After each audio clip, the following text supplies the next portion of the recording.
Welcome back to the Ride Laugh Podcast. If you love mountain biking, you are in the right place. Picture your last really fun group ride. You're back at the parking lot. The stoke is high. Everyone's talking about the ride, bikes, jumps, berms, drops, tech, nutrition. That's what we do here every week on the Ride Laugh Podcast. You love bikes. We love bikes. Let's drop in. Sage, how are you today? Danny, I got to tell you, bud, it has been a great Christmas. If anyone is celebrating Christmas, Merry Christmas. Happy holidays to everybody else. I hope that everyone spent it with family. It's been an awesome time. Danny, how are you doing? Happy holidays. If you're listening to this when it comes out, happy New Year's or almost New Year's. It's a Ride and Laugh. Festivus? Oh, Festivus, yes. Oh. Grease up your bikes. Let's go ride. Yes. Oh, I love it. Yeah. Oh, boy. Great time of year. I love the time of year because everyone's like just happy when you walk around, everyone's saying Merry Christmas or Happy Holidays or Happy Hanukkah, whatever it is. It's just like, and a lot of people are texting, Happy New Year's and Happy Holidays. And you just hear from everybody and it's a great energy. And I like that energy all year. Yeah. I'm a good morning person. You walk by me, I don't know you. You're getting a good morning. I wave at neighbors. I wave at cars driving by. People must think I'm crazy, but positive energy. Yeah. Yeah. You know what's funny? Like in the past, my family has tried to buy me like mountain bike gear. And it's always like none of the mountain bikes. So it's like always like just odd stuff that I either already have or it's just like, I'm very particular. So now I'm just like, just get me flannels. That's it. Just get me flannels. I got like 5 new flannels. Ooh. Yeah, I'm loving it. I'm loving it, bud. Are you the same way with like gear? Like you prefer to buy it yourself? Yeah, 100%. It's very sweet. It's very nice. Yes. But I think mountain bikers, for the most part, I'm pretty particular about what I want to wear. You know what I'm really surprised by, and I see it a lot here, is a lot of my riding buddies are just wearing t-shirts. What? They're just wearing cotton t-shirts. We're in the desert. These shirts are completely two-tone color at the end of the ride. Like you're sweaty. Yeah. I mean, but I never ride in a cotton shirt. I can't do it. Even if I go to the pump track, I'm still wearing some sort of like wicking fabric. Yes. T-shirts. Wow. I can't do it. A ton. I can't do it. Yeah. Wow. Doesn't it get it gets heavy, right? You sweat in it and then it kind of gets heavy a little bit and it doesn't dry. So maybe that's good in the desert. If it doesn't dry, it stays a little bit wet, cools you off. I don't know, man. Even when I go to the jump park, the Phoenix Hill Bike Park, like I'm still wearing like active tees, like stuff that wicks the sweat. Like I couldn't do a t-shirt. I just can't do it. I don't know. No, I don't do it either. Ride and Laugh 1 at Gmail and YouTube comments. I mean, obviously Nathan at Ride Reactive, he's got a active wear store, I mean, it's not a store, but a business. And I don't think any of that stuff's cotton. Yeah. I guess maybe he does sell some Ride Reactive t-shirts. I'd have to see, but I don't know, I don't know that he's intending for you to ride in those, but I guess you certainly could. Oof. Judgmental at all? Do you pass judgment when you see someone riding in a t-shirt? Oh, I think that I used to, it wasn't just t-shirts. It was like, I would pass judgment. Like I was a terrible person. I was a terrible person, everyone. Yes. If I saw people in jeans, like cut off jeans or something, I would be like, not a rider. These are when I was an XC guy, and just like hammering out stuff. And I don't do that anymore. I've been wrong so many times at this point, Danny, that I stopped doing it. Me too. Yeah. Oh my gosh. How many times have we just called somebody in a parking lot? That's when it happens. You see them in the parking lot and you're just like, and then they blow you out the water. Well, I think that's happened to us so many times, but I think there's actually even like a kind of reverse mountain bike consumerism going on, like where a lot of the really good riders are just wearing like jean shorts and a t-shirt. Crocs. Right. You got to wear the good shoes. I don't know if anyone's actually just not. The shoes are kind of like part of the performance, but but you know what I mean? Like when you look at Instagram, you see like a lot of these younger guys are just rocking like t-shirts and jeans, and I know. Slaying it. So I pass zero judgment based on what someone looks like. Fitness, you never know. I mean, and e-bikes are the great equalizer now, but certainly like whatever apparel they're wearing or whatever bike they're riding. I've seen people out here in Arizona on like some pretty like budget looking bikes that are absolutely slaying. Oh, so, yeah. And I'm on a really nice bike, and I have good days. Yes, I have good days. At least I dress the part. We're also on camera all the time, like Instagram or on YouTube on our podcast. So we're thinking maybe we're thinking a little bit more than the average person on what we look like. But I don't think I've changed. I think I dress the way I want to dress, and I don't think the podcast has changed that. Yeah, well, no, that's not true for me. I definitely changed. I used to never, ever wear long pants. And I got to tell you, so many people wrote in with the long pants, and then I just happened to get a pair of long pants. I love them. I wore them to the bike park in the summer, perfectly fine. And I ride them in the winter. And I kind of want to get a second pair. I've completely changed in that department. So thank you, viewers, for that. Are you wearing them because they're warm? Certainly not in the summer, but in the winter, or are you saying that you are wearing them because you think they look cool? Oh, because that was the question. You were like, oh, yeah, they do. They do look cool as hell. I mean, they're kind of baller. Yeah, but no, I wear them because when we session, we're often just standing around. Like when we're in shorts and we're hammering it out, like I never feel the cold. That never bothers me. Okay. But when we stop the session, like a thing, you get pretty cold when you're just standing there, and the pants make a huge difference for sure. Yeah. That makes sense, especially in the winter, because we were pretty famously shorts only guys in the winter. Yep. Really, I mean, you have to get below 25 before we would wear tights. Before we would not. Yeah. I mean, we barely even had mountain bike pants. It was just like, if it was that cold, it was just like, I'm going to ride the train or we'll meet for breakfast, There you go. Yeah. So we just didn't really wear them that often, but that was because we were moving the whole time also. Right. I know. So yeah, the mountain bike pants, a little bit of a revelation. They're pretty useful. So I'm curious to see how much I end up wearing them in some of the early morning rides in Arizona, because it is in the 40s, and kind of my cutoff for summer gear is 50 degrees. Yeah. 50 degrees and higher. I just wear my regular gear.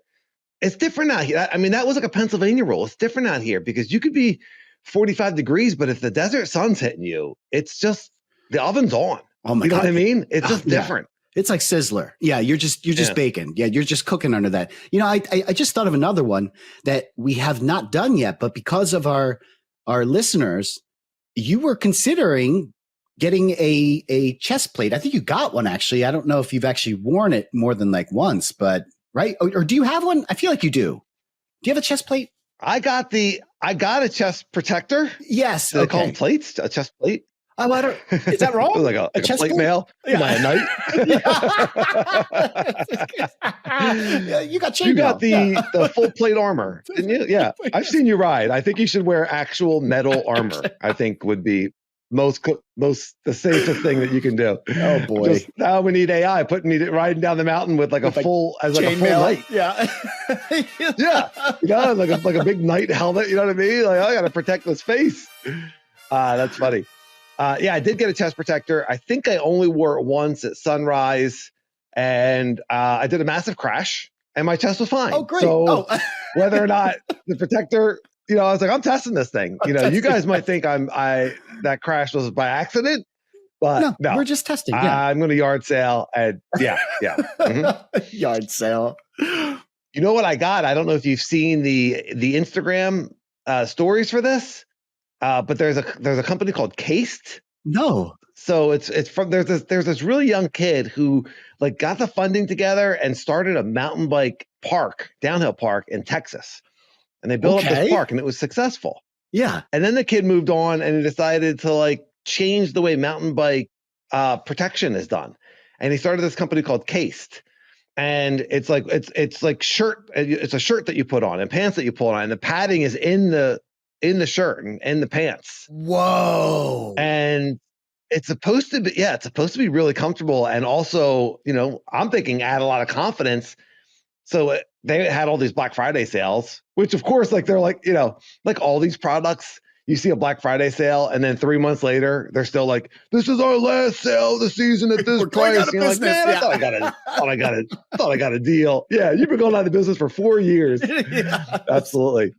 But anyways, I ended up, it went on sale, and I ended up getting a whole bunch of their gear, either downhill park season to be more confident, or e-bikes. That's what I'm thinking. I don't have the e-mountain bike yet, but I really want it. And when I get the e-mountain bike, I'm thinking, unless I know I'm going out for like a cross-country style ride or something, anything that's gnarly, on the e-bike, maybe I'm going to wear a little bit extra pads, especially in the winter, or a full, an enduro helmet, a full face helmet, just get my confidence up there. And so let us know. I mean, e-bikers, are you wearing more pads? Do you take that into consideration when you know that you're going to take your e-bike out? Are you like, okay, e-bike, I'm going to do full face helmet, I'm going to do a different helmet. I'm going to wear more robust pads because I don't need to worry about pedaling as much. And maybe if you're doing laps on something gnarly, how much does that enter the conversation, I wonder? Yeah. Well, I can't wait to hear your analysis on this built-in pad gear. I mean, that sounds... this kid, how old is he? This kid's off to a great start in life. Unbelievable. I know. Seriously unbelievable. I don't know how old he is. His stories, you could find his story. They've done YouTube videos on this, and it's pretty phenomenal. Yeah. The kid's got a real entrepreneurial spirit, and he loves mountain biking. I'll put a link to the case, then if I could find the story, is pretty cool. And maybe this is a company that we end up working with. You got all these smaller companies. I guess I would have to start wearing pads then if we worked with this company. I would actually have to start. Yeah. Oh, crap. Yeah. Well, you know what? If you could give a pad endorsement, then then that's a good pad. Yeah. You know what I mean? Like if you're like, hey, they're comfortable, I don't mind wearing these. Yeah. That's a pretty phenomenal endorsement. So, that's true. Yeah. I'm open to different brands.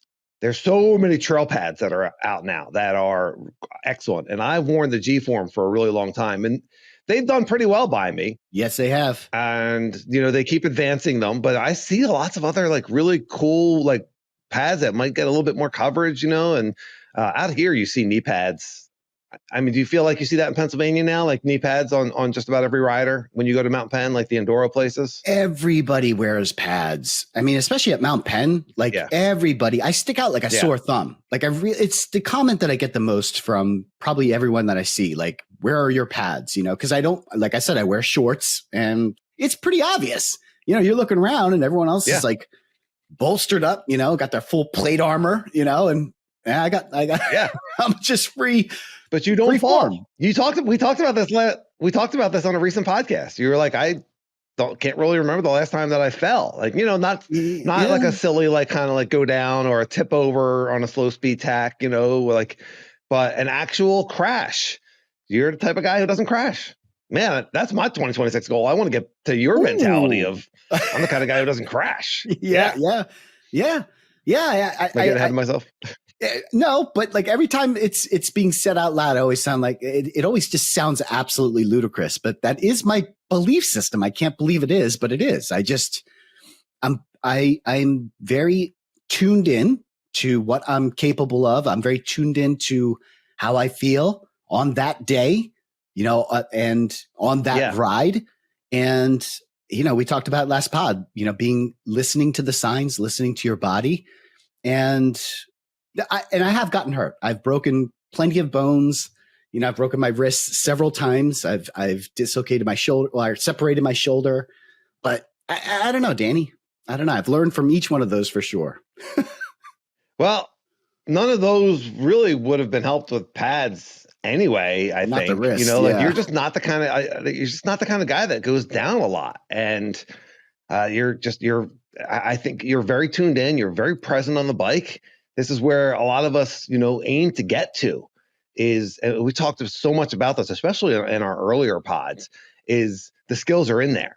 Unlocking those skills, being able to be present enough to use the skills that we have. And this is something that I really relate to, because I've had months where I feel like I'm present and I'm unlocking my skills and I'm confident. And then, as we know, recently I've had months where I'm like really questioning everything. Is my body position all wrong? Yeah. So that consistency of being able to access your skills because you're present, because you're confident. It also helps because you don't crash. Like there's kind of momentum in there. Yeah, a little bit. Yeah. I mean, a lot of it's like knowing how to fall too. I've had plenty of practice falling, all my life. And I think there's something to be said to that. And I think that is why I break my wrist a lot, because I do tend to, my dad always taught me that, get your hands out, protect your face, all that jazz. And that is exactly why my hands, I've broken my wrist so many times. But, hey, what are you going to do? Yeah. And I've never broken a hand or a wrist, but I have broken my face. So, maybe Dad was right. My dad said, protect your hands at all costs. Yeah. Take it on the chin. Yeah. Take it on the chin. Yeah. Take it on the chin. Take it on the chin. Come on. Don't be a wimp.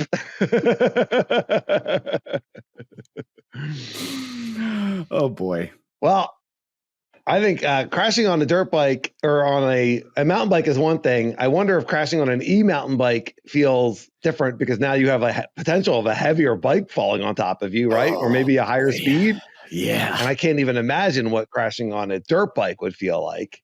But that's not what this podcast is about. It's not about crashing. No. This podcast is about succeeding. Of course.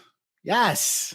No more crash talk. So on episode 29, e-mountain bike versus dirt bike, which is better for mountain bike progression, plus so much more. That was a really interesting conversation. Would we be, because they're similar prices, would we be better off? And how much fun would it be? And what would it be like progression wise to get a mountain bike, to get a dirt bike, or motocross, MX, right? Versus spending that money on an e-mountain bike. And it's kind of shocking when you see the difference of what the two things look like. Yeah. And that the price is comparable. Yeah. So we threw that out to our listeners and we got some awesome feedback. And I feel like I got some clarity on this based on a couple of these comments. Oh, yeah. Steve at Ben Spokes, and Steve's awesome. He's one of the guys that we ride with at Sears, and he's got his check him out on Instagram and his YouTube channel.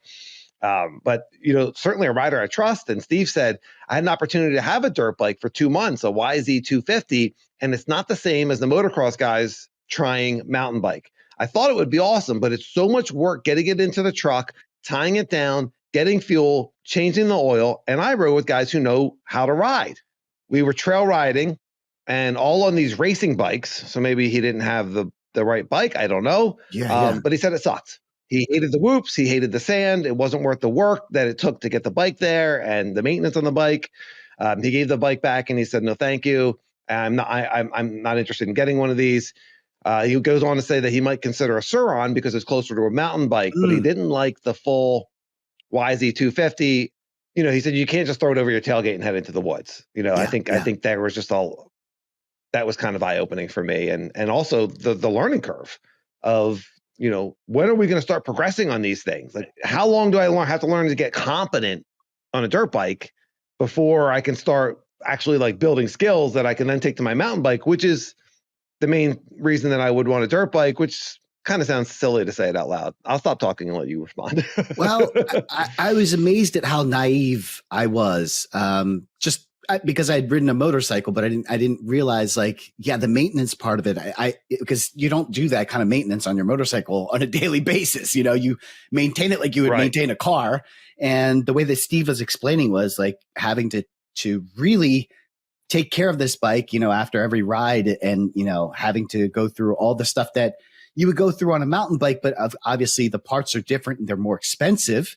So I was totally naive to that. So thank you, Steve. And a couple other people had mentioned that on that episode.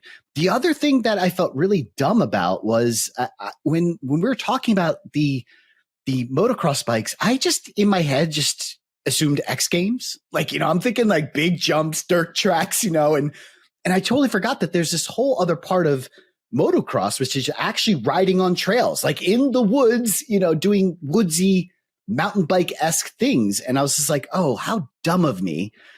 So yes, I apologize. Thank you, Steve, for bringing that to my attention. I don't know why I just thought of like X Games, I just pictured myself hitting these big gap jumps, and like whipping out, you know. You want to do that? Like I mean, I want to do that in theory, but in reality, I would be terrified of. It's interesting that you went there. I don't know if I would want. No, I probably would want to do that if I was going to get into MX. That is what I would want to do. I wouldn't want to ride it in the woods. I'd want to hit those jumps. I was just thinking, because you were asking on that pod, you were asking, would you benefit? And I said the speed and the air time, and that's what I was thinking. Like you being on those, like, oh, okay, yeah. So that's where I was coming from, and I didn't realize that there was a whole separate part of this sport where they're actually riding on trails. And I was just like, when Steve brought it up, I was like, yeah, that would be a massive pain in the rear end. Can you imagine some of those like really tight, like having to go through the trees and yeah. I've seen some of it on, like they have I forget what they call them, but I've seen some of them on like the Red Bull races, like that. There's a whole series of these races where they're riding through, woods, desert, like whatever kind of, and it's amazing. Yeah. It's absolutely amazing what they're doing on these bikes. And of course we've seen motorcycle trials as well, dirt bike trials and that sort of thing. And that's it's like a combination of those sorts of things. And it's really cool. A lot of the riding out here, I know in Arizona, there are tracks you can go. I've seen Rob Drew post videos of him like jumping his dirt bike on tracks. Oh, so there are like supercross, motocross tracks somewhere around here. And then there's certainly a lot of desert where you can just go out and ride. Right. And, but it really, really interesting that Steve's like, the learning curve is so much and there's so much more to it, like it's not a hobby of your hobby, like it should probably be your main thing. Yeah. Is kind of what I was getting from him, like if you're going to spend time on it, then you got to spend a lot of time on it. Yeah. Time and money, big investment, both ends. Yep. Yeah. So, and then we got another really, really interesting comment from Dan in Arizona. Oh. And pretty much the opposite experience in that he spent 5 to 6 years riding dirt bikes, mostly trail riding, before getting into mountain bike. And of course, talks about then mountain biking and having a lot of confidence and, picking it up really easily and being as good as his mountain bike friends, like, and better, like pretty quickly. But he says there's a lot of crossover from mountain bike to trail dirt bike riding. With that said, there's a lot of differences. The biggest, and I would say the hardest thing to master, is throttle control. Mastering the throttle clutch takes time and can be the difference from getting through a tough rock garden or ending up on the ground. Yeah. He says that Sage is right and that the speed and confidence from riding dirt bikes does carry over.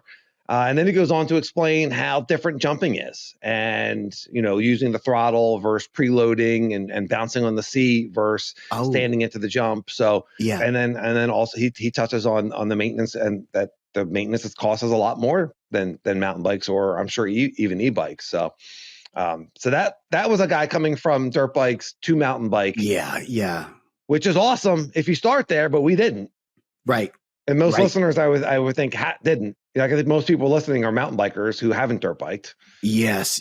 We got a similar comment from a gentleman, Shady Wadey, who also came from motocross and then just immediately took to mountain biking and just excelled right away. Right. I would say this. I would say this. I think it's less about motocross and more about that comfort in the air. And here's why, because I also know a lot of snowboarders and skiers that have been excellent in mountain bike jumping just because of how much air time they're able to get on those skis or snowboard. The speeds, right? It's that speed and being confident in the air and then being able to move, because you're attached to skis, you're attached to a snowboard. So it's kind of like when you're attached to a mountain bike in a way, just being able to work your body and work that object simultaneously.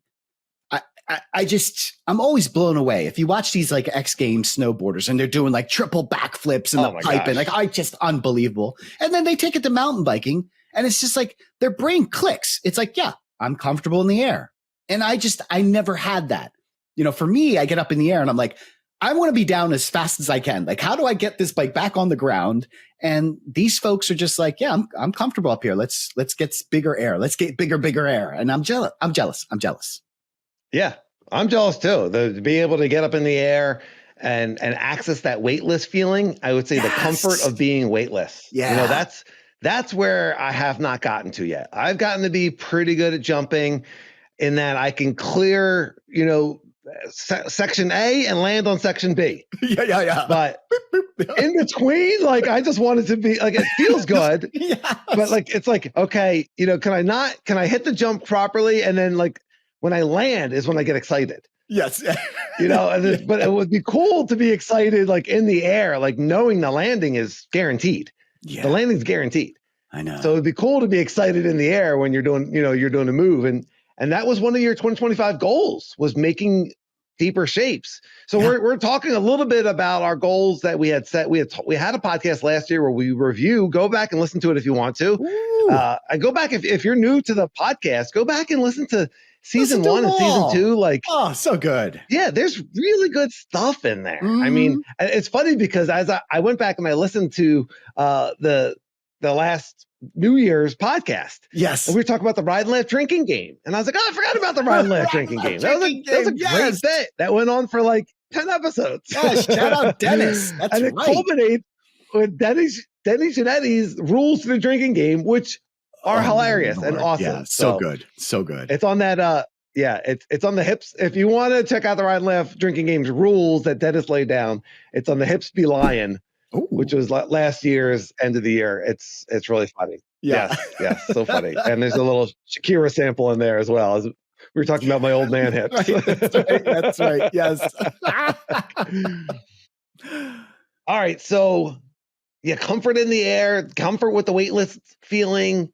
Ride Laugh 1 Gmail at Gmail, and YouTube comments certainly has skiing or snowboarding or another sport giving you confidence in the air. Has anyone noticed that or not noticed it? I know our buddy Jeff Windsor is a very accomplished snowboarder and he was doing 30, 40 foot jumps on the snowboard. He lived on a mountain at one point. Very, very good. Obviously, I think Jeff's probably good at most things Jeff's that he puts his mind to.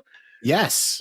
But he is not comfortable jumping. Now, part of that is just Arizona. Yeah. There's no place because I told him, I was like, dude, we get you to a bike park like I think a half a day at most before you're just like sending everything beyond what I'm even comfortable with. Like I have no doubt. Yeah. Do not take Jeff to the bike park. That's just another thing. He's going to blow our socks off and we're going to be like, gosh darn it. You know it. He's so good. I'm doing my best to get him to the bike shop. We got to drive like a bike shop to the bike park. The bike shop. Yeah, we got to drive 4 hours to get the sunrise. Yeah, he can go to the bike shop all he wants. Yeah, he doesn't need my help. But we got to drive you got to drive like 5.5 hours to get to not even a good, No, Sunrise has a little jump line, but you wouldn't want to drive 4 hours to session that jump line. So yeah, we gotta when the spring comes around, we gotta make that happen. Make that happen. You said it right the first time. The problem with Jeff's jumping is Arizona. I hate to say it. It's not conducive to lack of jumping. Yeah.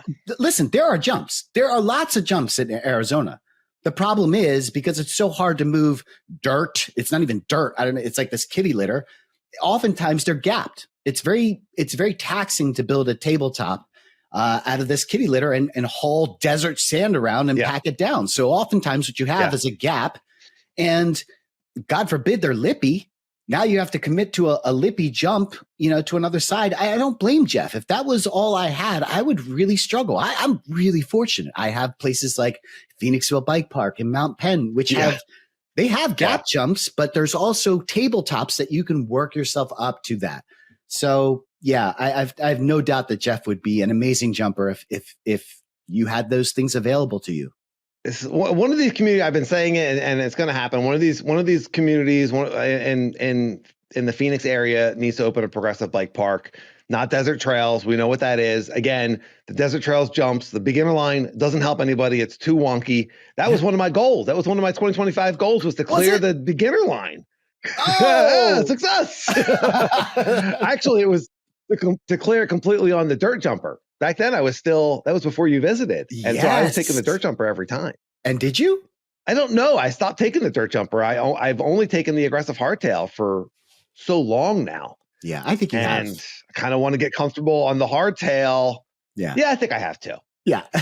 But I don't know that I want to put desert trails in my goals for 2026. Yeah, you know what I mean? Just more comfortable, because it's a great place to practice lippy jumps, and being confident on those makes me, you get confident on something that you're really uncomfortable on. It's just going to make you better on other things. Yeah, to your point, I agree. I would love to see more progressive bike parks built everywhere, not just Arizona, but everywhere. We just watched that place in Tulsa, Arizona. Yeah, well, we just watched that place in Tulsa, Oklahoma. I mean, that was holy crap. I mean, listen, this stuff costs a lot of money, and I'm sure that there's liability stuff that you have to worry that we're not even. There's probably stuff that we're not even thinking about. Of course, but let me tell you, I'm not worried about any of that. I just want it built. Right, someone else can take care of it. Yes. If you build it, we will come. And that's my point. Like, enough of the basketball courts and tennis courts and blah, blah, blah. If you go to any bike park, there's always people there. It's so worth it. In this era of people on their phones and kids on the video games and all this, I sound like such a parent, but like, you build these things, people will go. It's so much fun. Mountain bikers are the coolest. Yes. Let's do it.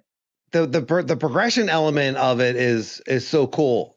Like that one in Tulsa, is enormous, and it progresses to pro level where there's 30, 40-foot gap jumps. Huge gaps, right? But Phoenixville Bike Park is a great example. It doesn't take up a lot of room. You can practice little drops and then jumps, and you see these all over Colorado and some other states. It would just and I think Flagstaff has one. We're gonna have to check that out, but they're around, and it would just be really cool. Yep. All right. Both Dan and Pat commented on the last podcast about my dancing, saying that they could see me being very good at the robot.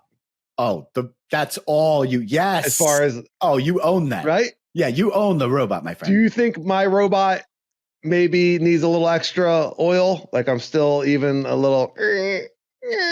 Oh yeah, you're like the Tin Man, man. That works in your favor, my friend. Grease me up, wind me up, and watch me go. That sounds really weird. Grease me up.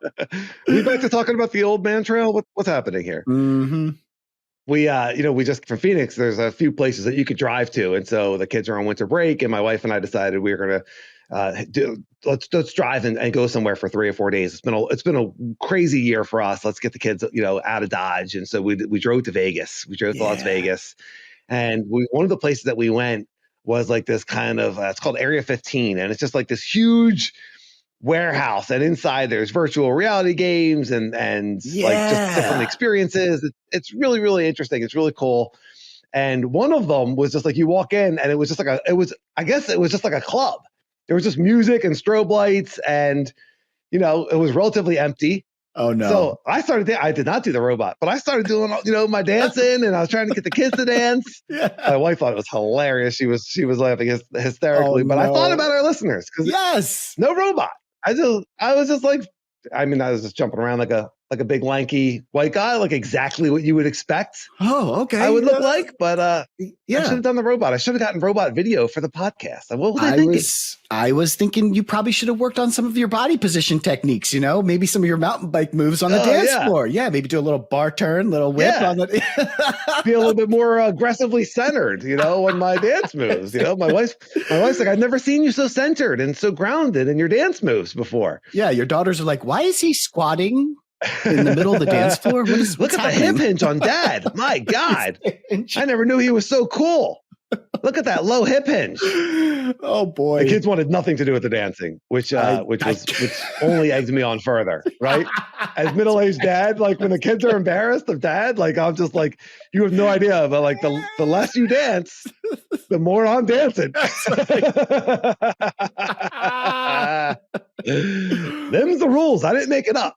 I didn't make it up. All dads listening know that, and all the kids listening know that as well, right? Mm-hmm. when your parents realize that they're embarrassing you, and it might only egg them on. It might only egg them on. There are not many perks to parenting, but that's one of them. Embarrassing the kids is one of those perks. Yes.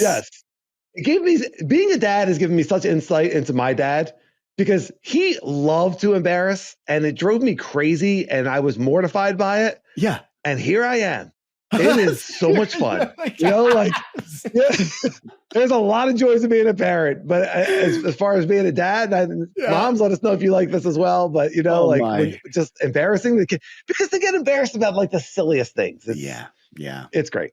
I know. It's great. I tell you what, though, you are a lot cooler dad than your dad. Yeah, man, you're a pretty cool dude. And Lauren. Yeah, you guys are pretty cool parents. Pretty good. Mm-hmm. Yeah, I would think so. I would say so. Thank you very much. Yeah, and likewise. So, thank you. What about if you ride with your kids? What's embarrassing them? Maybe wearing too many pads. I've had the opposite experience. Come on, Dad. My kids think I'm like actually pretty cool. They're like, look at Dad. Hey, that's my dad. That's my dad. Yeah. So I've had the opposite. That's true, because you're competent. Yeah. Well, no, no, I don't know about that, but they think it's pretty cool that I'm a mountain biker. I'm pushing my. I think my kids 40s. Think Yeah. I think my kids think it's pretty cool too. Like when the Trail Stage videos come out, and there's an opportunity to really sit down and watch me riding in front of you, like they're interested in that. They don't pay attention to the podcast though. Do your kids watch the podcast or even listen? I mean, Jack sometimes. He's my oldest. He sometimes put it on. He works at a mechanic shop, at a car mechanic shop. And sometimes he'll put that on. And a couple of his mechanic friends actually follow me, and they are mountain bikers. So it's often playing in the background, which I really appreciate. Shout out to Team Toyota out in Glenside, PA. Yeah. Yes. So your son's listening to your podcast because other people have it on. Yeah. That's awesome. That's my dad. That's my dad. Yeah. It's like when you're a movie star, you know what I mean? And your kids watching his friends are into a movie and you're the star of it. You know what I mean? That's my dad. Check out this guy. Yeah. Did you give Ride Laugh stickers to Jack to hand out to the mechanics? That I should. Come on, dude. Yeah, it's actually right on brand. The worst marketers. I know. It's right on brand, Danny. You would have been more surprised had I said yes. We're the worst marketers for now. Our marketing machine is just, we're not good at marketing yet. Yes, we're getting warmed up. Yes. Yeah. Yes. And once I haven't even, we just haven't really even put that much effort into it. Yeah. Because life and recording the podcast, we're not making money on this yet, but it's so much fun. Yeah. The feedback that we get, the fun that we have, and the feedback that we get, and the friends that we've made, like, it's just awesome. Like, we're literally doing this just for fun. Yes. And the abundance will come, but that's like, when you're listening to this, like, that's how much we love doing this, is that it's for fun right now. Like, it's just, it really is. It is fun. Yeah. Yeah. It really, and the best part of it, Danny, is like, we're learning. It's fun, but we've also progressed as riders because of our listeners. Holy mackerel. Yeah, dude. Yeah. Yeah. And hopefully our listeners are coming with us and learning. And from the feedback and the comments, I think a lot of people are. Yeah, I think so.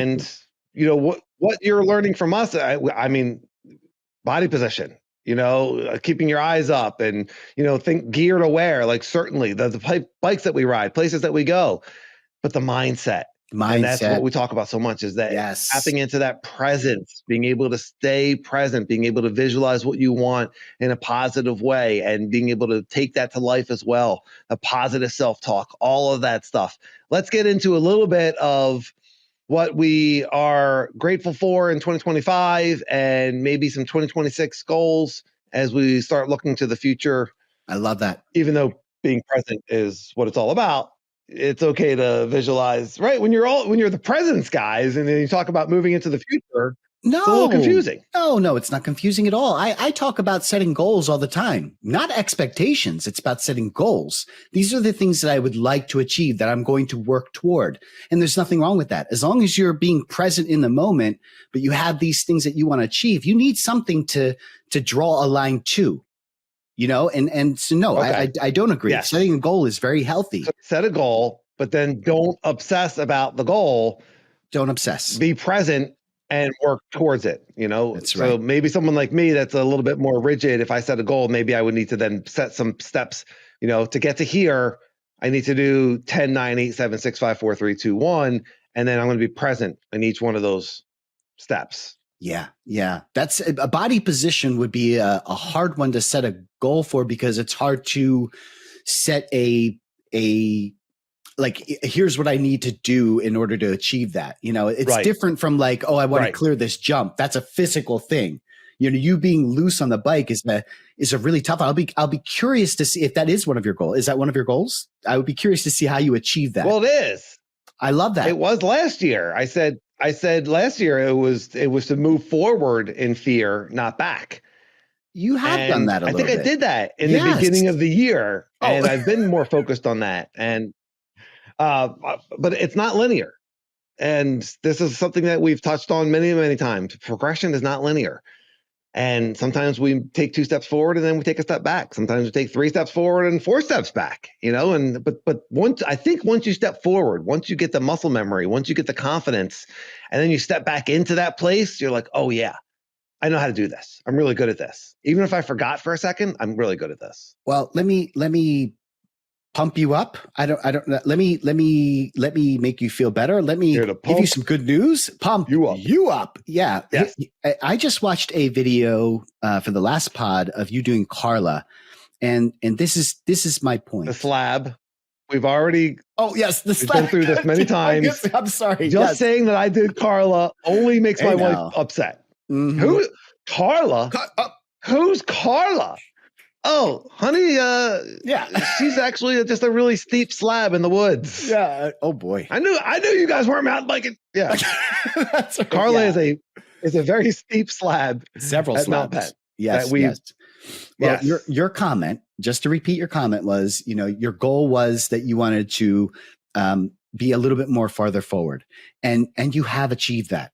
You know, the reason why it still feels bad or still looks bad is because you're doing things that are harder than Carla now. You're doing things that are steeper and bigger. And so you have to push even more farther forward. But you have done that. You have achieved that goal. When I look at you on Carla, you did amazing. You are completely centered. You're forward on the bike. You actually rode that really fast, which is another thing that you wanted to work on, was getting off the brakes. Right.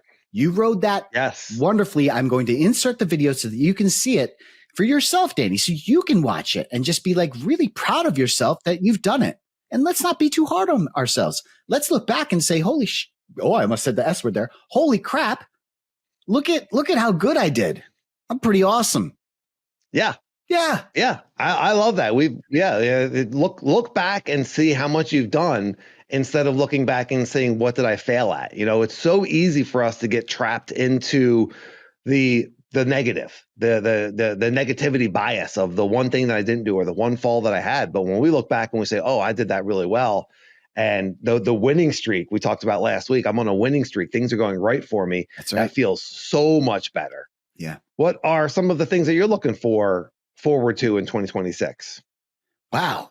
Goals for 26. I have a couple. I wrote down 3 things here. First of all, I want to get more flat pedal rides in. That was something I started to experiment with in 2025, and I want to continue to do that. That's right.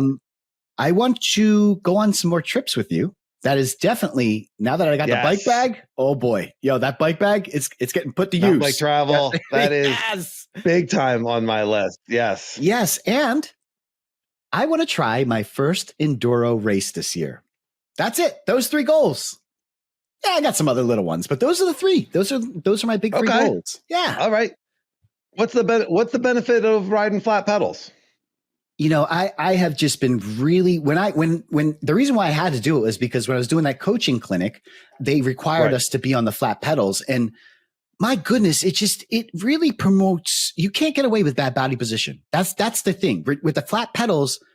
Your hips don't lie. These flat pedals don't lie. If you're not in the right, if you don't have your heels dropped, if you're not doing this wedge technique, if you will not succeed on the bike. And those things really help when you go back to the clips. I noticed it right away. I was like, holy crap. So it's something that I want to continue to do, you know, and I do have flat pedals on the DJ, but I want to put them back on my full suspension bike at some point when it's not the wintertime, or maybe I do want to do it in the wintertime when there's snow. I don't know. But yeah, I'd like to play around with that a little bit more.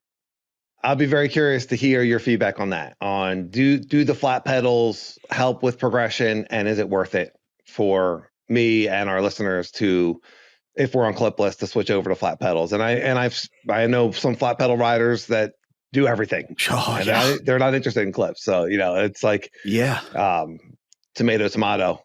I always thought that was a stupid term because no one says tomato. Does anyone say tomato? No one says tomato. Wait, who says Ride Laugh potato?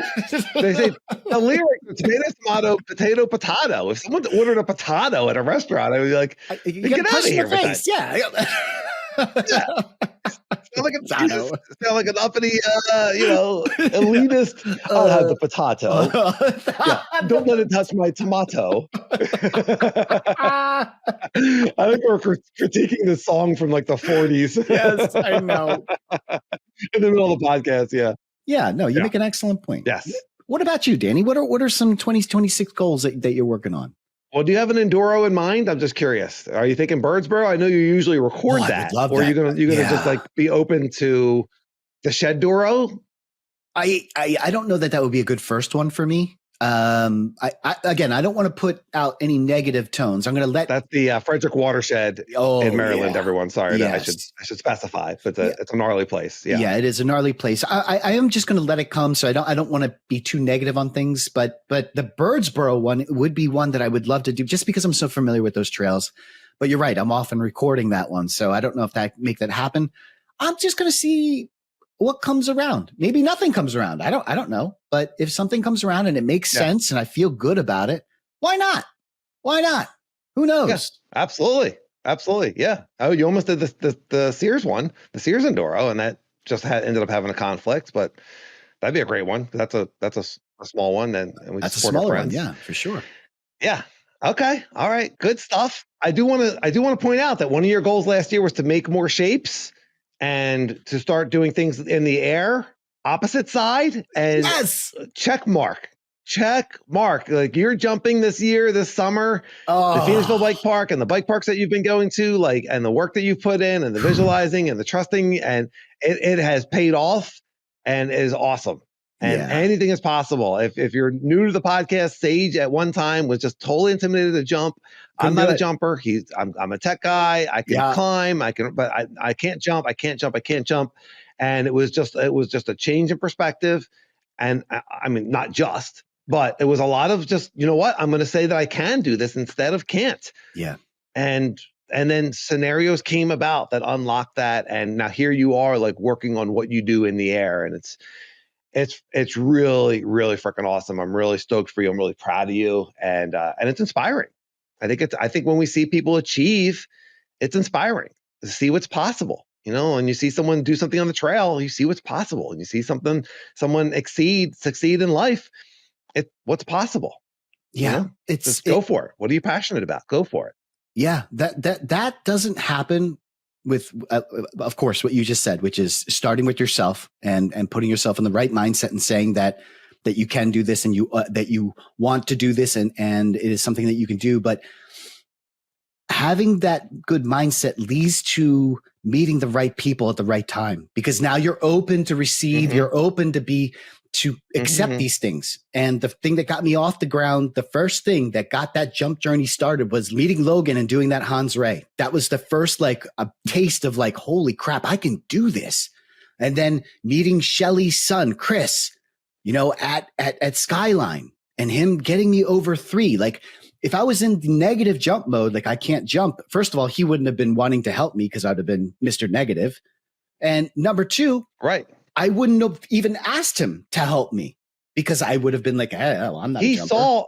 He saw us sessioning the jumps. Yes. And then he offered his advice. That was something that we talked about a lot last season, was this unsolicited advice from mountain bikers. We're open to receive. Right. So put yourself there. Listeners, and sometimes saying it out loud and putting it down in writing, Ride Laugh 1 at Gmail or YouTube comments, let us know what you're working on.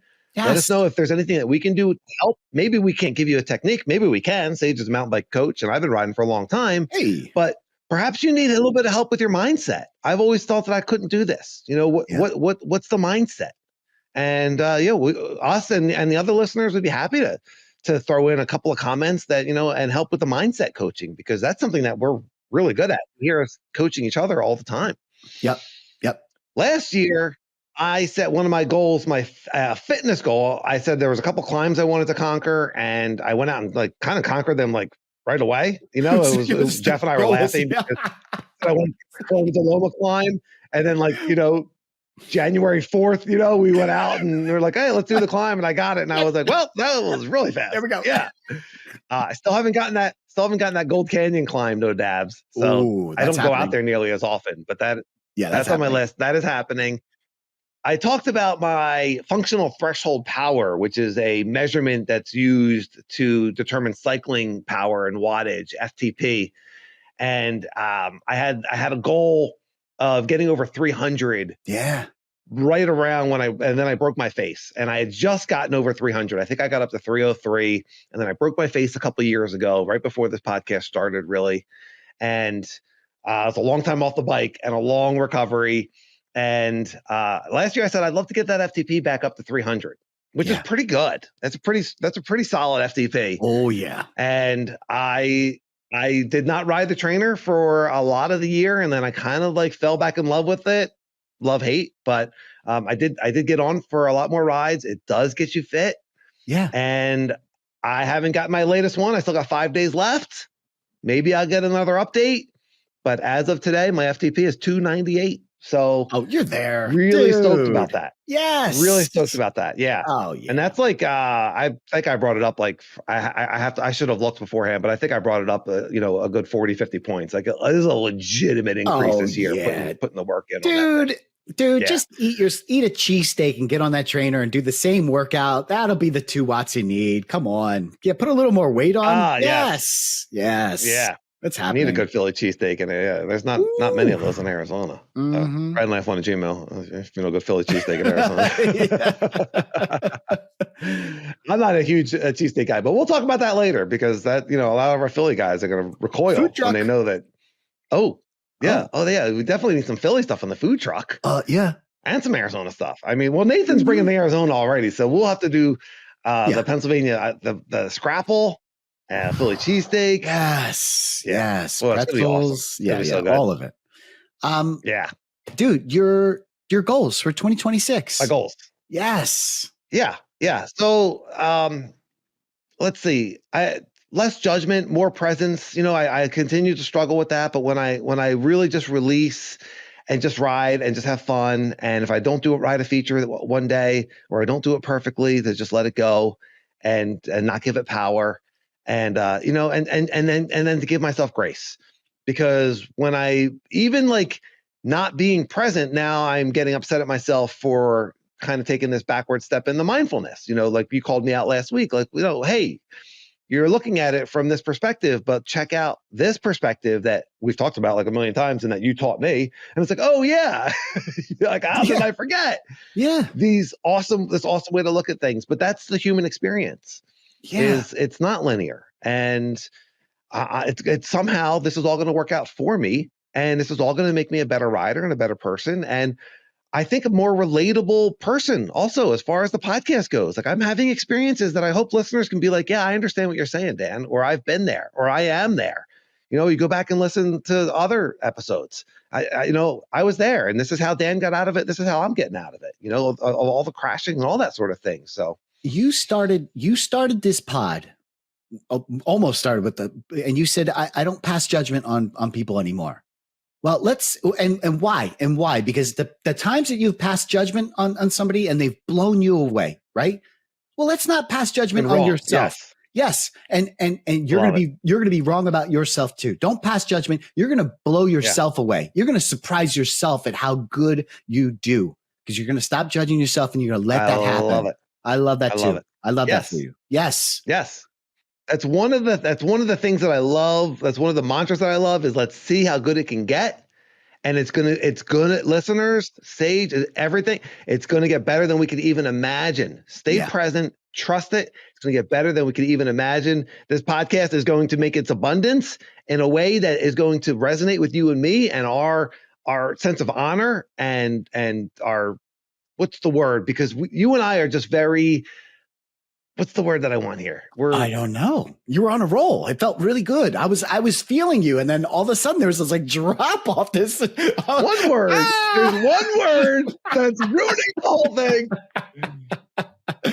Integrity. We are You and I have a very high level of integrity, and there's no way that we're going to endorse something unless we absolutely believe in it. Of course. And I'm excited for that moment when Ride and Laugh becomes abundant for us. And also, but the abundance is here for our listeners as well. And mountain bike travel, I mean, having you come out in Arizona again, that's a no-brainer. But mountain bike travel, riding with more listeners, like that'll be awesome. Like a mountain bike trip where listeners can come. That would be so cool. So like things like that. Yeah. Like it would just be really, really cool. I'm really excited about everything. It's mountain biking is so great. It's given me so much and so much friendship, and it's a beautiful thing. So do you want to, I think we both have the same, unless you had any follow-up questions. No, I think we both kind of had the same sentiment for our mountain bike gratitude of the week, and really maybe mountain bike gratitude of the year, if you will. Oh, and I was feeling the same thing. It was like the perfect segue into our gratitudes, our final gratitude for the 2025 year. And it's gotta be this pod, and it's gotta be all the listeners. I mean, we talked about this whole episode about just like all the progression that we've had. And you just mentioned doing trips and meeting people at bike parks, all the people that we've met. I mean, I can't say thank you enough for all of those experiences, because I can't be the rider, and I hate using that word can't, but it's appropriate here. I can't be that rider without all of you guys and girls that I've met on the trails and said, you can do it, or this is the line here, or this is how you hit this jump. That's not happening. And all the things that I've learned about mindset from you and Lauren and Steve and Nick and all these people that comment in, and I just, oh my goodness, I'm just so overwhelmed and grateful for all of this. So thank you to everyone. I agree. Everyone that listens, everyone that tells a friend, everyone that shares, everyone that comments. But the vibes around the podcast are just awesome, and we love making it. The feedback is so great, and knowing when we get feedback like we just got from Bearded MTB, positive self-talk is real. I've noticed this while on the bike, but also in other areas of life. Great message, dudes. Keep this up. That was on the last podcast. That was one of the YouTube comments. And so like just a little note like that, like, hey, this is real. Yeah. And this is really helping me. And on the bike and in life, because there's so many synchronicities with mountain biking in life. It's a beautiful thing. So I have so much gratitude for everyone that's listening and commenting, and that keeps us going.